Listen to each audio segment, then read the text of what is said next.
What do you think is the future of humanity? What do you think humans are going to look like in the next 1000 years? No, genuinely think about it, and I want your imagination to run wild about this. In the next 10,000 years, in the next 50,000 years, in the next 100,000 years, in the next 300,000 years, in the next 300 million years. And just so you know, human beings have existed for approximately 300,000 years, and 300 million is approximately 1,000 times of 300,000.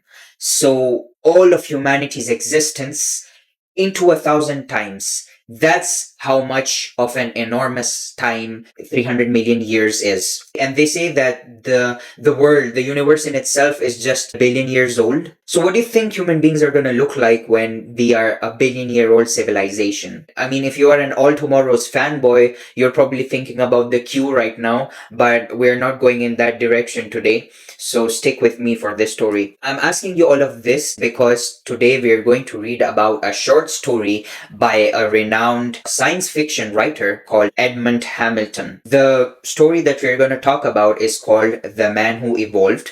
It's a story that originally appeared in April 1931 issue of Wonder Stories, a Hugo Gernsback publication. Hamilton may have targeted the story for Gernsback since it has the trappings that would appeal to Gernsback's concept of scientification. The story is based around protoplasm and evolution, two concepts that Darwin and his contemporaries had supported in the 19th century and were fairly well accepted as scientific fact at the time the story was written.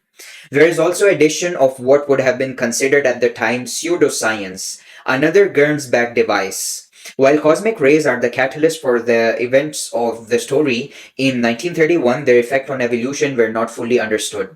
Modern scientific theory is that the evolution of life has been altered by cosmic rays.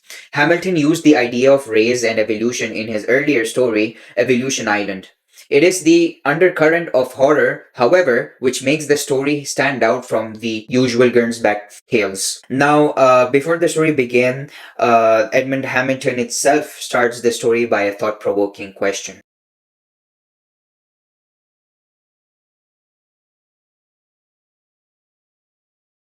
Now, before Edmond Hamilton begins the story, he himself starts with a few thought-provoking questions. There is no more fascinating subject of speculation for man than that concerning his change through millions of years of his life from the simple one-celled animal to his present state of development. Even today, eminent biologists differ as to the forces that raised us from the primordial slime and gave us the intelligence and power to create a great civilization, with its impressive mechanical forces, its art, literature, and culture. The doctrine of Darwin that we changed because only the fittest species could survive does not explain anything. The idea of Shaw that we changed because we wanted to change is much more understandable but less convincing. Science is working feverishly to find the true force or forces that cause mutations. The second question that we delve upon is what will be the road of our evolution? Is our path a spiral, ever upward, to newer and newer glories and greater achievements, or does the mystic future hold things that are strange, incredible, or even horrible? Our well-known author answers some of these questions in this engrossing story. Let's begin. Dr. John Pollard invited his old friends and university roommates Hugh Dutton and Arthur Wright to his secluded house by the Hudson River for a weekend visit. Pollard, who had followed a path in biological research rather than the engineering courses his friends had pursued, had been out of touch with them since he had immersed himself in private studies at the country house he had inherited. As Dutton and Wright reminisced about their time with Pollard while driving to his home, they noted how little they knew about his recent work. Upon arrival, they were warmly greeted by Pollard, who appeared unchanged except for an unusual excitement. The house was an old but well-maintained structure with various outbuildings and offered a comfortable, serene setting. After settling in, Pollard eagerly showed his friends his laboratory, an extension he had built. The lab was equipped with advanced and mysterious apparatus, including a large transparent metal cube topped with massive metal cylinder. Pollard's private power plant powered this setup, adding to the intrigue. During dinner, extended by nostalgic conversations, the housekeeper and cook left for the night, leaving the three friends alone. Pollard's excitement hinted at a significant secretive work he had been doing, which he described as his hardest and the most consuming endeavor yet. This revelation set the stage for horrifying events that would follow, changing their lives forever. Pollard revealed that the local villagers, suspecting sinister experiments, believed he performed gruesome vivisections. He admitted that their fears would be greater if they knew the true nature of his work. Pollard wasn't trying to create suspense for his friends, but genuinely needed their help to complete his groundbreaking projects. Pollard began to explain his work by asking if they knew about evolution. Newton and Wright acknowledged their basic understanding. Life began as simple organisms and evolved into complex forms like humans. Pollard emphasized two unresolved questions in biology: the cause of evolutionary changes and the future course of human evolution. He claimed to have found the answer to the first question: cosmic rays. Pollard explained that cosmic rays, highly penetrating vibrations from space, caused evolutionary changes in all life forms. These rays, emitted by stars, had a profound but slow effect on Earth's organisms, driving their evolution from simple protoplasm to complex beings like humans. To Newton and Wright's disbelief, Pollard claimed he could concentrate cosmic rays and remove their harmful properties. He showed them his laboratory setup, a cylinder above a metal cube which concentrated cosmic rays and directed them inside the cube. Pollard proposed to stand inside the cube and expose himself to these intensified rays, accelerating his evolution millions of times faster than normal, to experience the future evolutionary stages of humanity within hours or minutes. Despite their protests, Pollard remained resolute, arguing that understanding and potentially guiding humanity's evolutionary future was a noble and transformative goal. He believed it was worth the risk to see what advanced stages of human evolution might be like. Pollard's friends were bewildered, but he reassured them that he was not insane, just profoundly visionary. He saw this experiment as an opportunity to leap forward in human evolution, potentially advancing humanity to a higher state of being. Pollard led him to his laboratory, where he activated the machinery. The cylinder began to glow with a white light as it gathered and concentrated cosmic rays. Pollard explained that turning off the switch would stop the rays, and he demonstrated this to his friends. With the experiment about to begin, Pollard's anticipation was palpable. He intended to use the concentrated cosmic rays to propel himself through the stages of human evolution, hoping to uncover a future state of humanity that could benefit all. Pollard swiftly changed into a loose white running suit, explaining that it would allow him to observe the changes in his body more clearly. He instructed Newton and Wright to expose him to the cosmic rays for 15 minutes, estimating that this would equate to 50 million years of evolutionary change. Pollard intended to repeat this process until human evolution reached its final form. Ignoring his friends' pleas to abandon the experiment, Pollard entered the cube.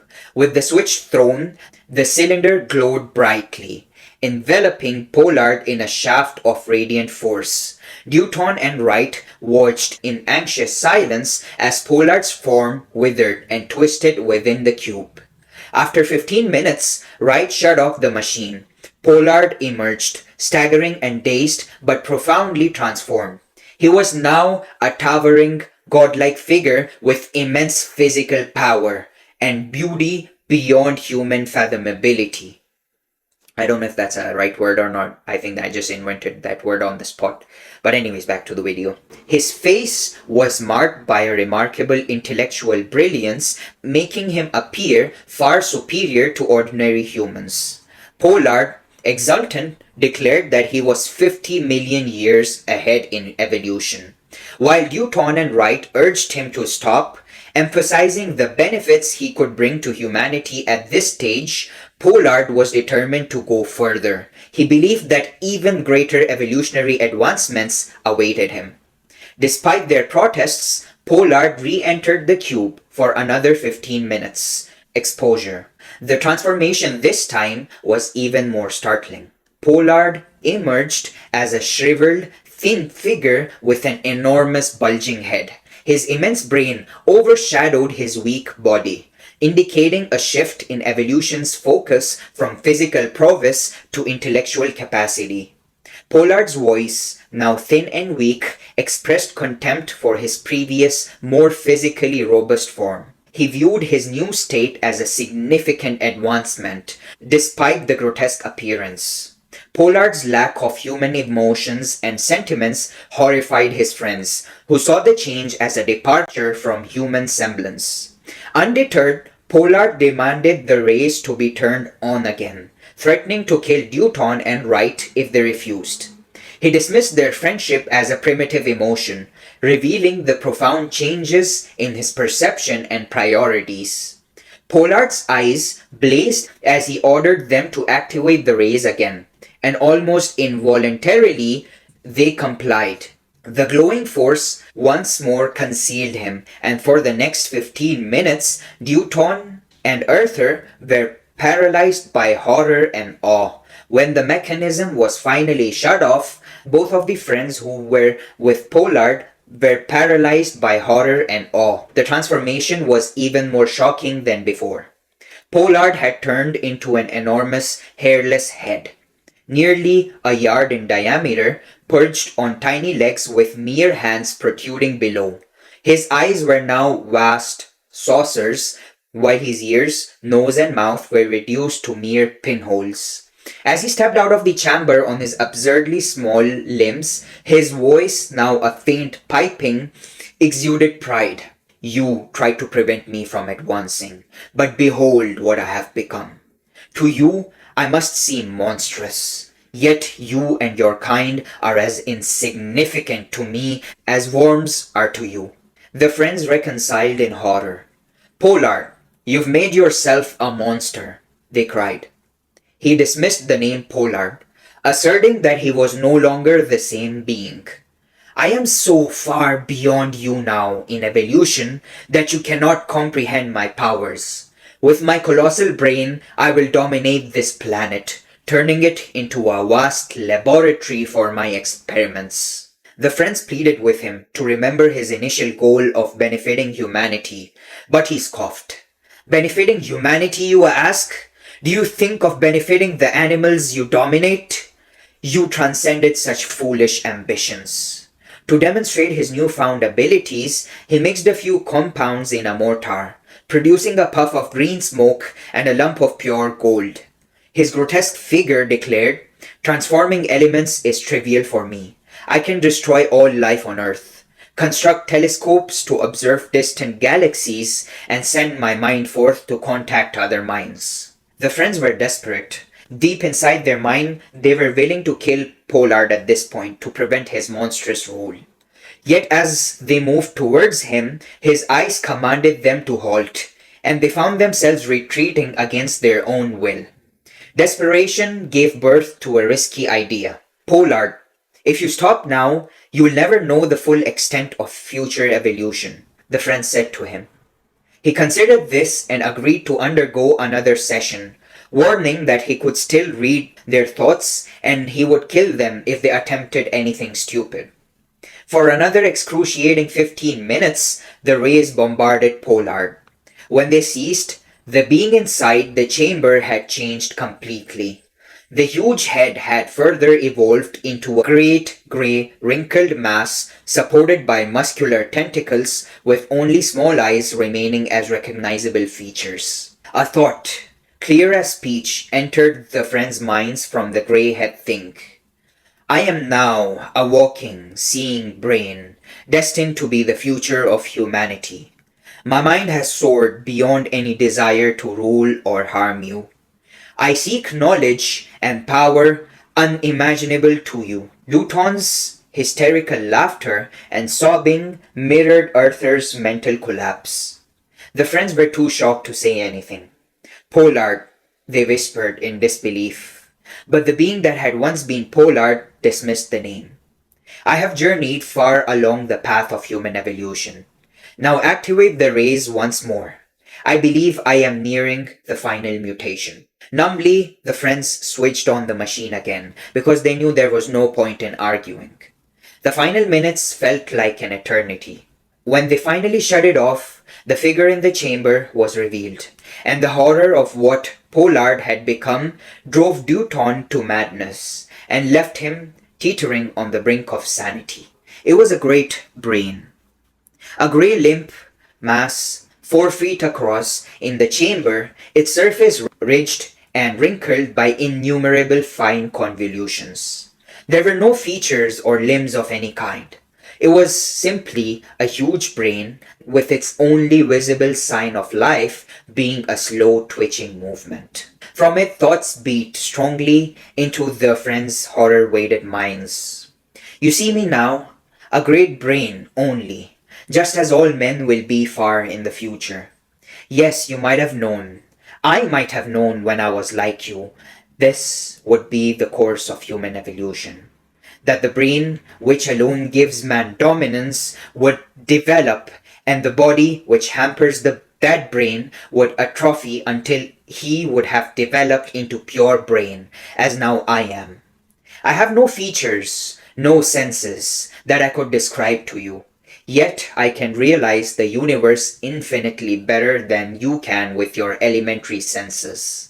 I am aware of planes of existence you cannot imagine. I can feed myself with pure energy without the need of a cumbersome body to transform it.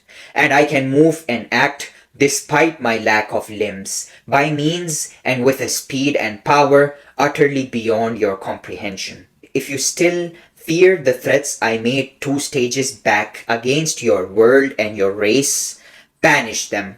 I am pure intelligence now, and as such, though I can no longer feel the emotions or love or friendship, neither can I feel those of ambition or pride. The only emotion, if such it is, that remains to me is intellectual curiosity, the desire for truth, which has burned in man since his apehood. Will this thus be the last of all desires to leave him? As these thoughts flooded into their consciousness, they felt a strange mix of relief and sadness. Pollard, their old friend, had now been transformed into a being that had transcended human weaknesses and ambitions. Yet in doing so, he had also lost all that made him human. The transformation was complete, and with it, the final understanding of the ultimate destiny of humanity. Pure, dispassionate intellect, free from the confines of physical form and emotional turmoil. Dutton and Arthur stood there, silent and overwhelmed, as the great brain continued to pulse with its incomprehensible power.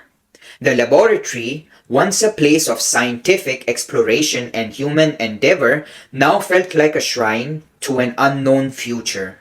A future where humanity as we knew it would cease to exist, replaced by beings of unimaginable intellect and capability. A brain, a great brain, Dutton was saying, dazedly, here in Pollard's laboratory. But where's Pollard? Now it was the last time for Pollard to go inside the machine and finally witness the last stage of human consciousness. Because this was going to be the final mutation in the human evolution. When Pollard came out for the last time, a brain, a great brain, Dutton was heard screaming. Here in Pollard's laboratory, but where was Pollard? He was here too. Then all men will someday be as you are now, they cried. Yes, came the answering thought. In 250 million years, man as you know him and as you are will be no more. After passing through all the stages I have experienced tonight, the human race will have developed into great brains, inhabiting not only your solar system, but the system of other stars. And that's the end of man's evolutionary road. That is the highest point that he will reach? No. I think he will change still from those of great brains into an even higher form, the brain answered. The brain that 3 hours before had been Pollard, I am going to find out now what that higher form will be. I think this will be the last mutation of all, and that with it I will reach the end of man's evolutionary path, the last and the highest form into which he can develop. You will turn on the rays now, the brain's order continued, and in 15 minutes you will know what the last and the highest form of evolution is. Arthur's hand was on the switch, but Dutton had staggered him, clutching his arm. "Don't, Arthur," he was exclaiming thickly. "We've seen horrors enough. Let's not see the last. Let's get out of here." "I can't," cried Arthur. "Oh God, I want to stop, but I can't now. I want to see the end myself. I've got to see it." "Turn on the rays," came the brain's order inside Arthur and Dutton's brain once again. "The end of the road. The last mutation. We've got to see it." To see. They drove the switch home. The rays flashed down again, hiding the great grey brain in the cube. Dutton's eyes were staring fixedly and was clinging to the cylinder. The minutes passed. Each tick of the watch in their hand was like the mighty note of a great tolling bell in their ears. An inability to move seemed to grip them. The hands of their watch was approaching the minute for which they waited. Yet they could not raise their hands towards the switch. Then, as the hand reached the appointed minute, they broke from immobility and, in a sheer frenzy of a sudden strength, pulled open the switch and rushed forward with Dutton to the cube's very edge. The great grey brain that had been inside was gone. Instead, there lay on the cube's floor a shapeless mass of clear jelly-like matter. It was quite motionless, save for a slight quivering. Their shaking hand went forth to touch it, and then it was that they screamed. A scream that all of the torture of hell's crudest frames could not have wrung from a human throat. The mass inside the cube was a mass of simple protoplasm. This, then, was the end of human evolutionary road, the highest form to which time would bring him, the last mutation of all. The road of human evolution was a circular one, returning to its beginning. From the earth's bosom had risen the first crude organisms. Then sea creatures, land creatures, mammals, and apes to man, and from man it would rise into the future through all the forms we had seen that night. There would be supermen, bodiless heads, pure brains, only to be changed by the last mutation of all into the protoplasm from which it had sprung. Arthur says, "I do not know exactly what followed. I know that I rushed upon that quivering, quiescent mass, calling Pollard's name madly and shouting things I am glad I cannot remember. I know that Dutton was shouting too, with insane laughter, and the hiss of escaping gases were in my ears. There was a sudden sound of hissing being heard inside the laboratory. And then from those mingling acids that were kept near the cylinder, bright flames leaped and spread sudden fires that alone, I think now, saved my own eyes. For I can now remember the insanely laughing Dutton from the room, from the house into the cool darkness of the night. I remember the chill of dew-wet grass against my hands and face as the flames from Pollard's house soared higher. And I remember that, as I saw Dutton's crazy laughter by that crimson light, I knew that he would laugh thus until he died. And that, ladies and gentlemen, is how the story ends. So to summarize it all, the human evolution that started off as monkeys and apes has taken forms where it evolved to higher beings, some that are physically greater and some that are intellectually greater, to the point that we are human consciousness itself. And I don't know if it's right to say human at that point, if it's just consciousness, not human consciousness. I don't know if that's the right or wrong way to put it. I think there is no rights and wrongs in this, because at the end of the day, all of this is nothing but mere speculation. However, this was an interesting short story to read, and I really hope you enjoyed it. Please stay tuned for more videos, and once again, thank you for watching.